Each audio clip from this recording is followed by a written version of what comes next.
ఏం చెప్పినా మేము బంద్ చేయండి. మీరు లేదు, మీరు లొల్లి పెట్టుకోవాలి.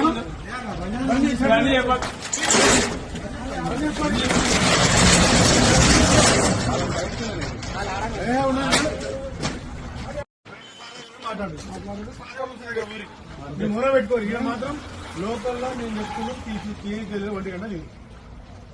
11:30కి ఇప్పుడు వచ్చిన నిన్న తీసి నాకు తెలిసింది. అందుకే మొదలు వచ్చాం. తీసి బంద్ చేయించేది వద్దు.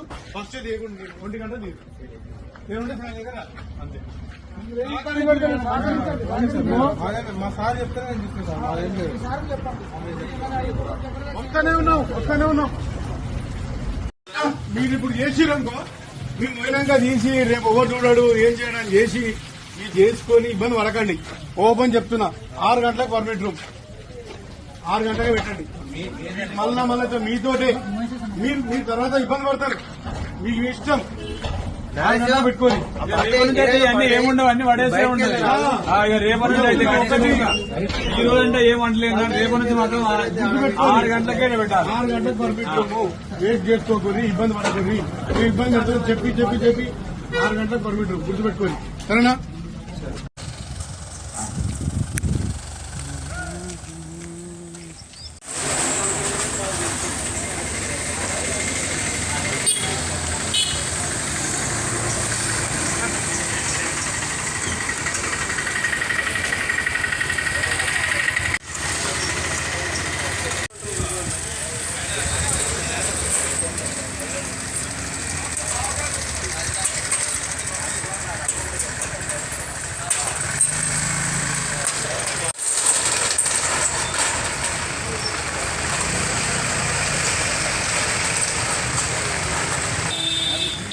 షాపులు ఏం బంద్ ఏం జరగట్లేదండి. మేము మా ఈఎస్ గారు డీసీ గారు ఆదేశానుసారం టైమింగ్స్ 10 గంటలకు షాపులు ఓపెన్ చేసి అదే భాగంలో మేము షాపులు ఓపెన్ చేసి మనం చెప్పడానికి వచ్చినాం.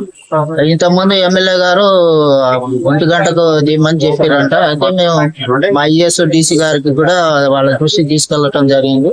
మీరైతే మీ రూల్ ప్రకారం ఎక్సైజ్ పాలసీ ఎట్లుందో దాని ప్రకారం ఫాలో కమ్మని చెప్పారు. అందులో నిన్న ఏదో చిన్న ఇష్యూ అయిందంటే మేము ఇక మా ఐఏఎస్ డీసీ గారు మమ్మల్ని ఎన్ఫోర్స్మెంట్ వాళ్ళను కూడా జీటీఎఫ్ వాళ్ళను కూడా పంపించడం జరిగింది. అందుబాటులో ఉండి వాళ్ళ దగ్గర ఉండి తీపిమని చెప్పి అందులో భాగంగా మేము రావటం జరిగింది. మేము మా పై అధికారుల ఆదేశానుసారం మేము వాళ్ళకు సెక్యూరిటీ చేయడానికి రావడం జరిగింది. సో ఈ వైన్ షాపుల మీద ఇబ్బంది అది వాళ్ళు ఏమైనా వస్తే అసాల్ట్ కేసు లాంటిది ఏమైనా ఉంటే మేము పోలీసులో కంప్లైంట్ చేస్తాం. వాళ్ళు ఎవరైనా బలవంతంగా వచ్చి ఏమైనా చేస్తే ఫర్దర్ గా మా ఈ పై అధికారుల ఇన్స్ట్రక్షన్ ప్రకారం మేము వాళ్ళ మీద కంప్లైంట్ చేయాల్సి వచ్చింది. అది మా రూల్ ప్రకారం ఫాలో కమ్మని చెప్పి ఉంటాం. మేము ఉండటానికే వచ్చింది.